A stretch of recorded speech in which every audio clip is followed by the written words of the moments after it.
Xavier Roffer, en résumé, est-ce que vous pouvez nous dire où on en est aujourd'hui en termes de violence urbaine? Ça s'arrange pas. Ça fait en France une petite trentaine d'années que ça dure et il y a régulièrement des bouffées et on n'arrive pas à faire en sorte que ces bouffées s'interrompent une bonne fois pour toutes.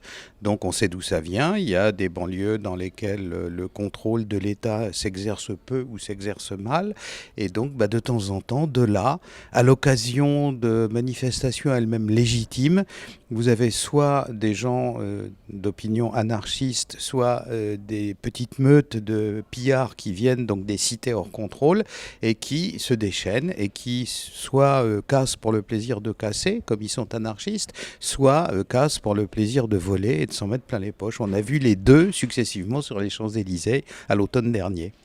Oui, alors en termes des anarchistes, on peut dire que c'est des extrémistes de gauche, a priori? Oui, ce sont ce qu'on on appelle black blocs. En réalité, c'est une façon de faire, c'est une méthodologie de l'insurrection urbaine, mais ce sont des gens qui sont sans programme positif du tout. La seule chose qu'ils espèrent, c'est de secouer suffisamment la société présente pour qu'elle s'effondre. C'est absurde, elle en a vu d'autres, elle ne s'effondrera pas, mais en attendant, il y a des déprédations, il y a des dégâts, il y a des blessés.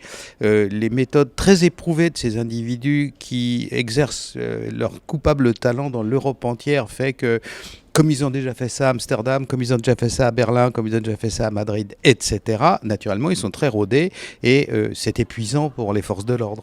En plus de ça, il n'y a pas de leader chez ces nouveaux anarchistes.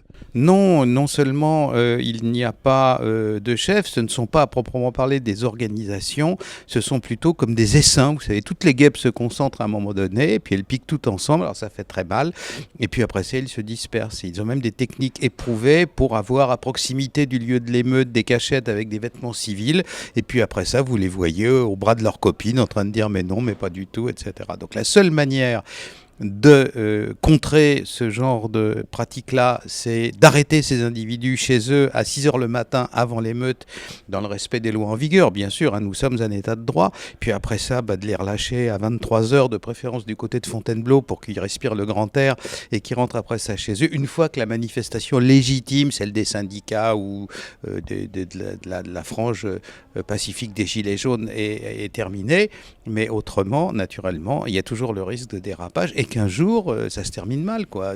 Pavé dans un quart de police, le quart de police dérape, il peut tuer 3 personnes sur un trottoir, ça risque d'arriver à chaque instant. Jusqu'à maintenant, au niveau des réactions de l'État, est-ce qu'on peut dire que c'était plutôt des coups de peinture sur une jambe de bois? L'État, dans sa forme récente, c'est-à-dire incarné par le président Macron et ses ministres et son gouvernement, n'est pas très à l'aise avec les questions régaliennes. Je suis moins méchant qu'à ta place sur une jambe de bois, c'est-à-dire qu'ils ne savent pas très bien comment prendre ce truc-là. Essentiellement sur des économistes, alors ils sont pour la fluidité, pour que ça se passe bien, pour que tout le monde y soit heureux dans un monde dérégulé, mais en matière de maintien de l'ordre, ce n'est pas leur point d'excellence. Donc aujourd'hui, il n'y a pas une vraie stratégie qui est mise en place. On ne réfléchit pas à ça pour avoir une stratégie globale pour pouvoir interpeller, punir et réagir. Alors, il faut, chaque fois qu'on le peut, prévenir avant de guérir. C'est la raison pour laquelle je disais qu'il valait mieux interpeller des individus avant les émeutes, naturellement pas au hasard, à partir du moment où c'est que ça fait 50, 100 fois qu'ils sont pris dans des émeutes ou des choses comme ça, on peut faire du préventif, mais surtout, il faut que les troupes, c'est-à-dire tous ceux qui ont vocation à assurer le maintien de l'ordre, soient dirigés d'une main ferme. On voit à l'heure actuelle le ministre de l'Intérieur, on n'est pas tout à fait persuadé que la main ferme soit là, quoi. Merci beaucoup. Merci à vous.